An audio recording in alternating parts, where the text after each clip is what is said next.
내가 무슨 죄를 지었다고 내가 암에 걸렸나? 그렇기 때문에 암에 걸린다고 생각을 해요.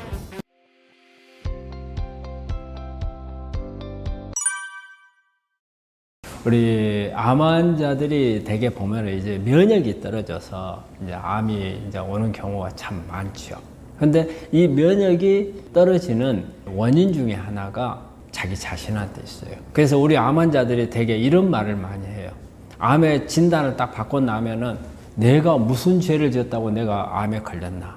자신을 여러 가지 학대를 할 수도 있고 뭐 비혼을 할 수도 있고 하는데 사실은 암 환자는 이타주의에 젖어 있기 때문에 암에 걸린다고 생각을 해요. 왜냐하면 자기 자신보다는 남을 위해서 여러 가지를 하다 보니까 자기 자신을 위할 줄을 모르게 되는 거예요. 그러니까 우리가 예를 들어가지고 사탕 하나가 있는데 옆에 있는 꼬마한테 주었어요. 꼬마한테 주었는데 맛있게 먹어요. 근데 나도 먹고 싶은데. 근데 내 욕망을 억제를 해야 하잖아요. 이런 분들이 쌓이게 되고 또 뭐 친척들 도와주고 뭐 자식들 뭐 하고 이래서 나중에 암에 딱 걸리고 나면 이제 뭐예요? 나는 희생하고 살았는데 나는 죄 안 짓고 하느님한테 나는 선한 사람으로 이렇게 살아왔는데 내가 왜 암에 걸려야? 내가 무슨 죄가 있다고? 그런데 그게 아니죠. 왜냐하면 그런 이타주의가 스트레스가 된 거예요, 나한테. 그래서 실제적으로 면역이 떨어지고 면역이 떨어지다 보니까 암세포가 큰 거거든요. 그러면 이제부터 이제 반대로 가야 되겠어요. 나 자신을 위해서 살아라는 거죠. 그래서 이제 이기주의가 되라는 거예요. 남들보다는 나를 위해서 살아요. 내 몸을 위해서. 지금까지 내 몸을 위하지 못한 삶이 암이 오도록 만들었으니까 이제부터는 어때요? 나 자신을 위해서. 내 자신을 위해서 살다 보면 부교감 신경이 항진이 돼요. 그래서 면역이 높아져요. 제가 우리 환자들을 쭉 유심히 보면은 이런 환자들이 있어요. 자기 자신을 위하지 못하고 암을 앓고 있는 동안에도 계속 어떤 희생적인 일만 하는 이런 환자들 정말 별로 안 좋아졌어요.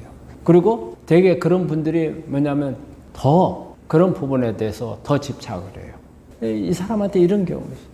저 환자는 자신이라는 게 있나? 자신은 헛개비밖에 없는 것 같다. 이런 생각을 많이 하거든요.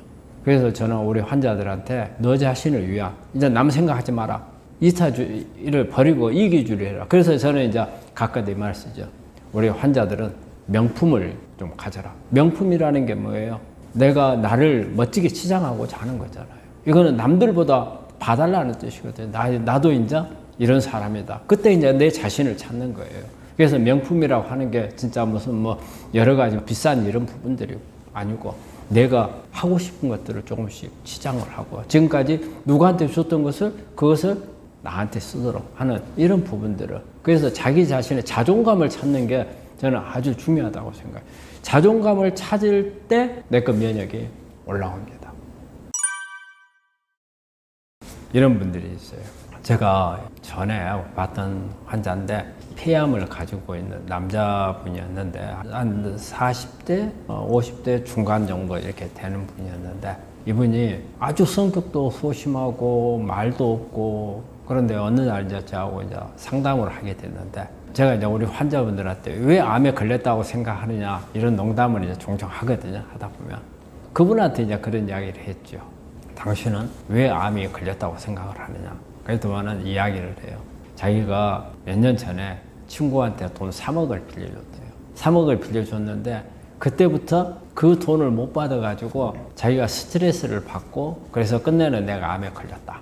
그렇게 이야기를 하더라고요. 그래서 그게 가장 큰 원인이냐 그랬더니 그게 가장 큰 원인이래요. 자 그러면은 이제 당신이 나아야 될 건데 근데 당신을 보니까 너무 이렇게 소심하고 스트레스가 많고 비관적으로 생각을 하고 그러는데 그러면 지금부터는 어떻게 하면은 암을 낫겠느냐 물어봤던 그 환자 답이 3억을 받으면 암이 나을 것 같다. 그래서 야 그러면 저 3억을 받으면 나을 것 같다 하는데 그 친구가 3억을 줄까? 그 돈을 못 받으면 안 나간다는 뜻인데 참 이런 게 너무 그런 부분에 대해서 집착을 하는 부분 우리 환자분들 아마 제가 이야기했던 부분에서 공감하신 분들이 있을 수 있어요. 사례는 다르겠지만 그런 경우 그래서 그거는 정말 버려야 되는 겁니다. 안 되는 것을 가지고 집착하시는 것은 안 돼요. 과감하게 버리고 그 다음에 포기할 줄도 알아야 돼요. 그 다음에 인생은 길어요. 길어. 암이라는 장애물만 넘으면 내가 안 됐던 부분들을 얼마든지 할 수 있는 부분이 있거든요. 근데 과거에 이 부분에서 벗어나지를 못하고 그리 되면 이 과거에 벌모가 돼서 미래로 가지를 못하고 장애물을 못 넘어요. 또 이런 경우를 봤어요. 우리 환자분이 참 안타깝게 처음에 암은 걸렸는데 경제적으로 어려웠다고 이렇게 생각되는 분이 한 분 계셨어요. 그래서 뭔가 치료를 하려고 해도 환자분이 항상 치료를 하면 마지막에 가서 저는 돈이 없어요. 이런 말씀을 하시고 옷도 항상 좀 허름하고 머리도 보면은 뭐 좀 단정하지 못하고 까치머리를 하고 계시는 이런 분이에요. 그래서 이분이 참 안타깝다. 그런데 어느 날 그분하고 같이 쓰는 방에 있는 환자분이 오셔가지고 원장님, 저 환자한테 왜 치료를 많이 안 해줘요? 그래서 아니 안 하는 게 아니고 본인이 거부를 한다. 그랬더니 원장님, 저 환자 돈 엄청 많아요. 그래요. 그래서 아니 왜요? 그랬더니 저 환자는 집이 세 채가 있어요. 그리고 보험도 많이 나와요. 그런데 왜 안 해요? 그래 하고 그럼 한번 내가 불러서 한번 물어보겠다고 또 환자를 불러가지고 물어보니까 그래요. 아니 당신은 집이 세 채가 있고 그 다음에 이렇게 현찰도 가지고 있는 게 있다는데 왜 치료를 그렇게 잘 안 하려고 합니까? 그랬더니 맞아요. 저는 집이 세 채가 있고 돈도 있습니다. 근데 제가 쓸 돈이 없습니다. 그래서 왜요? 그랬더니 아들이 셋이 있는데 집 한 채씩 줘야 되고 아들이 일정한 지갑도 없고 그래서 놓으니까 내가 가지고 있는 현찰을 애들한테 생활비로 줘야 되고 내가 만약에 없게 되면은 애들이 어떻게 될지 모르니까 나는 걱정이 되고 그러니 내가 쓸 돈이 어디가 있습니까? 그래서 제가 생각했죠. 이야, 이것도 정말 어려운 케이스다. 근데 참 우리 환자분들이 안타까운 게 바로 그런 부분들이고요. 또 하나 이런 게 있어요. 이거는 어느 환자에 국한된 이야기가 아니에요. 많은 환자들이 이런 경우가 있어요. 환자들이 와가지고 많이 안 좋아졌어요. 안 좋아졌는데 안 좋아지는 원인이 눈에 보여요. 그래서 당신 왜 이렇게 치료했습니까? 하는데 몰랐습니다 하는 환자들이 많아요. 그래서 몰랐다. 알았다면 이런 방향을 안 왔을 거라는 거죠. 근데 그런 경우가 많거든요.